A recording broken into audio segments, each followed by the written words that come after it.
Hello everyone, I'm Dr. Daniel Barth with Astronomy for Educators, and I'm here this time to show you how to use your planetary models to help students discover how lunar phases work. We've all taught lunar phases with diagrams and charts, perhaps a video, vocabulary list, this is crescent, gibbous, quarter, etc. But what really stopped me in my tracks one day is when a student raised her hand and said, "But I don't understand how it works." And in fact, I was stunned because it was clear the calendars would show us what happened next, but my students had no idea how all of this functioned, how it actually happened in space. So I developed these inexpensive planetary models made with ping pong balls, bottle caps, markers, and other materials. And you can see our video on how to make planetary models on the Astronomy for Educators channel. But this time we're going to see how to use these models to help students explore and discover exactly how lunar phases work. And in the process, they'll get to discover how to make scientific hypotheses and how we use observation and research to either prove or disprove these hypotheses. Let's get started with some simple materials. Here's our materials for this week's activity. We have some markers and crayons. I do have a little Lego figurine. This is really very helpful. You can make a little standing figure out of construction paper and a bit of clay to stand it up. It works just fine. We've also got our planetary models. Absolutely essential are the moon and the earth. And if you like, you can also have a third ping pong ball model painted yellow to represent the sun. Now, I've got a circle here, and you notice that I've got it divided into 12 parts. Actually, I've cheated. I've gone ahead and I have an old plastic clock that in fact doesn't work anymore, but it does work perfectly to draw a circle on paper. As an astronomy teacher, I'm constantly looking for things to draw circles with. And the nice thing about the clock is that it lets you divide everything up into 12 parts. Let's take a moment and complete our diagram. Here we go. Now what I've done is I've taken a quarter and a marker and traced 12 circles around each of the clock point. Now if you're using a regular compass and you're dividing your circle into 8, that works perfectly fine. As I said, I just used a clock, so I ended up with 12. There's no set rule for how many phases you need to divide into. Of course, you can use pencil, pen, crayon, almost anything to make these circles. I've used a permanent marker because it shows up better on the video here. Now, where does our Earth go? Let's go ahead and place our Earth, since this represents the moon's orbit. Let's go ahead and place our Earth in the center of the orbit. There we are. Now, for our purposes, our sun would be off camera in this direction. Why? Because this is the illuminated face of the Earth. This is the daytime side. Of course it's facing the sun. The nighttime side back here is not. The interesting thing, you must, for this model, you must, for the purpose of this model, go ahead and continue to have the moon facing in the same direction. That is, the illuminated side faces in the same direction as the Earth does at all times. Think about it this way. Our sun is off in the distance and the light is falling on the Earth and the moon equally. And from our perspective up here in space, we simply see the moon orbiting the Earth, and it doesn't seem to be changing anything. Well, there doesn't seem to be any phases, but that's because it really requires 3 things in order to have phases of the moon. First of all, you have to have the moon's orbital motion around the Earth. Second, you have to have the sun as a single candle, lighting Earth and moon both equally. You can try this experiment in a darkened classroom if you wish. Take a candle and a tennis ball, and hold them in proximity to each other in a dark room. No matter where you hold the candle or the tennis ball, you can only illuminate 1/2 of the ball with a single candle. Such it is with the sun. The third thing that we have to have, besides a single candle sun and Our observer, or rather our moon's orbital motion, is our observer. And our observer here, our little Lego guy, I picked this one because he looks like me. He's bald, he has a mustache and a beard. Anyway, our little observer figurine shows us that, in fact, what's happening is we observe the moon from a privileged location on the Earth's surface in the center of the moon's orbit.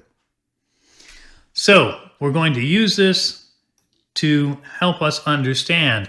Now, we're going to begin with the moon in this position. Our observer here, what does the observer see? The observer would see simply this, the unilluminated part of the moon. This is, in fact, new moon. Now, for students to get this, the little figurine doesn't always help, but I have my students actually come down here. Excuse me, I'm going to intrude onto the frame. And they put their eyeball right down there by the Earth and take a look. Now, if you have students who have cell phones, it's also fairly easy at this point just to tell them, okay, go ahead and position your cell phone immediately behind the Earth and take a picture. Now, if your students do have cell phones and they can take pictures of each of the 12 positions of the moon in their different phases, you can put these together into an animated GIF. That's really quite astounding. If you're into STEAM, this is a great project for you. Now, let's go ahead and draw what we see. If we move the moon away, this moon was completely dark, so I'm going to take my Crayola and I'm going to shade this into a solid dark color. There we go. This is our new moon. Now, we'll go to the next position. We're going to continue to orbit the moon around anti-clockwise. Why do we do that? If we were looking in space from high above the Earth's North Pole, we would in fact see the moon orbiting anti-clockwise, and the Earth itself would spin in an anti-clockwise direction on its axis. Well, once again, if we have our observer line up and look, and we see, aha, we can see a slight crescent moon. And so if we go ahead and draw what we see, the terminator, the shadow that divides light and dark, always starts at the moon's north pole and ends at the moon's south pole. There we go. And now I can shade in the remainder. And I have this lovely, thin crescent moon. So that's my first phase. Now, if we proceed again, we can draw the second and the third phases each time, moving our observer. If your students are observing, have them put their eye right down there. If they're using a cell phone camera, make sure they position it equally right behind the moon each time. And I'm just going to draw 3 phases for you here. This time, we're getting a somewhat fatter crescent. Again, the shadow always goes from North Pole to South Pole. There we are. We color it in. And if we get to this position, it might not surprise you that basically at this position, the moon is divided equally into light and darkness. Now, where these two positions are referred to as crescent, this one was referred to as quarter moon. And why do we call it quarter moon?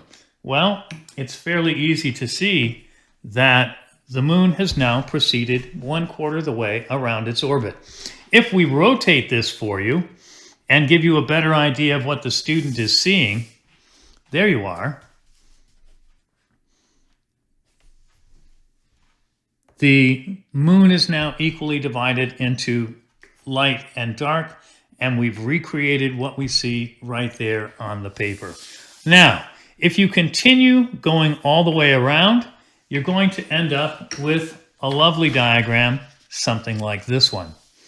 Now, this diagram, friends, I started with the sun out here, and my Earth was here, my moon was here, And this became my new moon position off here to the right of the diagram. Well, you might say, but which one is correct? I know there are people who are going to be stressing right now. Friends, there's no definite orientation in space. And what we have here, so it doesn't matter where you start, you're going to get the same pattern of new and full. You're always going to find that new and full are opposite each other. The quarter moons are opposite each other, and if you notice, if you look carefully, which side is illuminated and which side is dark is also reversed. The crescents are likewise opposite to each other, and so we get this lovely, lovely symmetry. New and full are opposite, first quarter and third quarter are opposite, gibbous and crescent are opposite. And so we get this idea, well, what have we got here? We've made a model, we've played with it, we've taken a look to see what the model has shown us. This, in fact, friends, is an hypothesis. Our model is a physical hypothesis. This is our graphic hypothesis. So what's to do next? The next thing, of course, to go out at night and look at the sky. What does the moon look like tonight? When is it visible? That's easy to determine. You can ask Google or Siri. They'll be happy to tell you. There are also apps for that. And you go out, let's say you realize that, aha, the moon is here right now. It's in this waxing crescent, and I see it in the early evening sky. In fact, that's what it is at my house tonight. Then this tells you, gee, not only what will happen next, but it explains to you how it works. And we can see if we're here, oh, well, if this is 7 days, this must be about 4 to 5 days. Oh, so your prediction, 4 to 5 days from now, we should see the first quarter moon. And if we're here right now, since this is a 28-day cycle, to go all the way across is 2 weeks' time. Remember that in this case, every 1, 2, 3, if you jump 3 positions, you've gone a week because you've gone from here to here. That's a 90-degree angle, and you've gone a quarter of the way around the orbit. The other thing you'll notice from this, if we take a look at this, if we look at the waxing crescent, and we think about our observer rotating around, the observer is in bright daylight now, he can't see the moon, but as soon as he moves around, and the Earth is, remember, orbiting and spinning anti-clockwise, as soon as he moves around, aha, this crescent moon is visible to our observer in the early evening sky. As we progress here, we find that the moon should be directly above us in the sky, and it should disappear by midnight.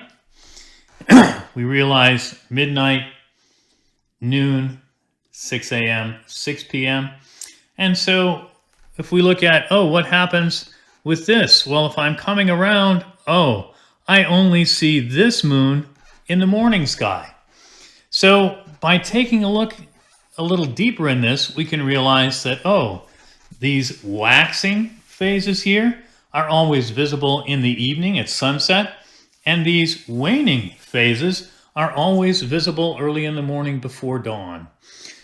So what we have is a beautiful model, simple and ineffective, that lets our students explore and determine how things work, and then create a written hypothesis which they can verify or disprove by making observations. It's also interesting that by charting dates for each of these phases, you can in fact confirm that the moon's orbit takes approximately 28 days.